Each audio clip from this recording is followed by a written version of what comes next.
दूसरा सवाल, हिंदू धर्म ग्रंथों की फिर से समीक्षा होनी चाहिए, हाँ या ना? ओके, नहीं होनी चाहिए। बता दें। नहीं होनी चाहिए, ठीक है, उसका कारण बता दें। बताइए।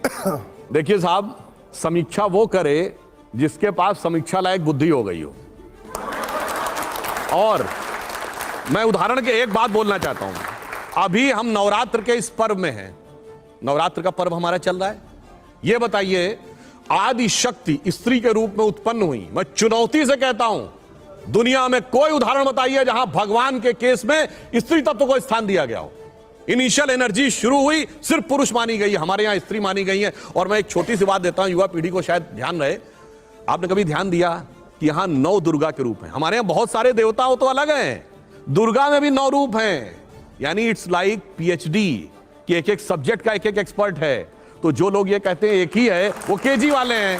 अब ये कहना वो हुआ कि केजी पढ़ा कोई कहे कि पीएचडी वाले की समीक्षा होनी चाहिए तो मुश्किल है। वैसे मैं एक इंटरेस्टिंग थोड़ा समय लेकर बता दूं, एक लाइन बता दूं। देखिए, जैसे ही हमारे यहां 9 वर्ष शुरू होता है तो शक्ति की आराधना शुरू होता है। हमारे यहां माना गया है कि चैत्र शुक्ल प्रतिपदा को सबसे पहले यूनिवर्स क्रिएट हुआ था। यूनिवर्स कैसे क्रिएट होगा? एनर्जी जहां से क्रिएट होगी। तो प्रथम कौन है? Shailaputri, nascent energy. द्वितीयम Brahmacharini, now the chaste and pure energy. तृतीयम चंद्र घंटेति, यानी अब वो फुल्ली डेवलप्ड एनर्जी है। चौथी कुष्मांडा, अब वो प्रोजनी में भी आ रही है, समझ रहे हैं? 5वीं स्कंद माता, अब उसमें से नए क्रिएशन हो रहे हैं, इसीलिए अंतिम सिद्धदात्री है। This is the process of evolution of energy. अब कई लोग बताएंगे और कहेंगे समीक्षा करो, पहले पढ़ तो लो, परीक्षा दे दो तब समीक्षा करो। लेकिन भागवत जी ने खुद समीक्षा की बात की है, भागवत जी ने खुद समीक्षा की बात की है कुछ ग्रंथों को लेकर। अब एक और बात बता दूं, ये जिसकी तरफ कह रहे हैं मैं अपने आप वो विषय ले लेता हूं कि साहब रामचरितमानस में फलाना जगह एक लाइन लिखी हुई है और उसका मीनिंग ये हुआ, क्या कहा जाता है? SC ST एंड OBC इस समाज का अपमान है।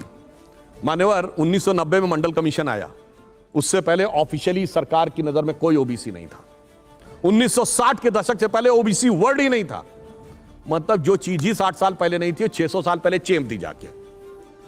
SC वर्ड 1937 में आया, यानी 85 साल पहले, वो भी 500 साल पहले जाके चिपका दिया। तो इसलिए हम ये कहना चाहते हैं, वो बात किस संदर्भ में कहां लेकर कैसा एक्सट्रापोलेशन किया जाता है समाज में लड़ाने के लिए। और मैं एक ही बात कह दूं, ज्यादा नहीं।